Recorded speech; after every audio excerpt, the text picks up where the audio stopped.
Hello, good afternoon sir. कैसे हो आप? सभी अच्छे होंगे, स्वस्थ होंगे। मैं आप सभी को बताना चाहता हूँ, आज हम एक कंपनी में ये विंडो एसी कर रहे थे और उसका जो कंप्रेसर ख़राब हो चुका था पहले से, और उसको हमने डिसमेंटल किया है और उसके बाद हम एक नया कंप्रेसर लाए। जैसा आप देख पा रहे हो, ये एक नया कंप्रेसर हमने इंस्टॉलेशन किया है इसके अंदर, और ब्रीजिंग भी किया है। एक पिन वाल भी लगाया है इसके अंदर जी गैस चार्जिंग के लिए।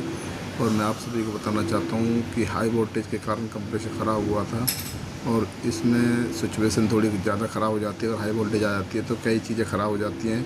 तो ऐसी लापरवाही ना करें, वोल्टेज को अपनी नज़रों में रखते हुए मैकेनिक से चेक कराएं, और उसी के साथ कोई भी फॉल्ट होता है तो उसके लिए कंप्लेंट डालें। तो इसी साथ में वीडियो समाप्त करता हूँ। जय हिंद, जय भारत।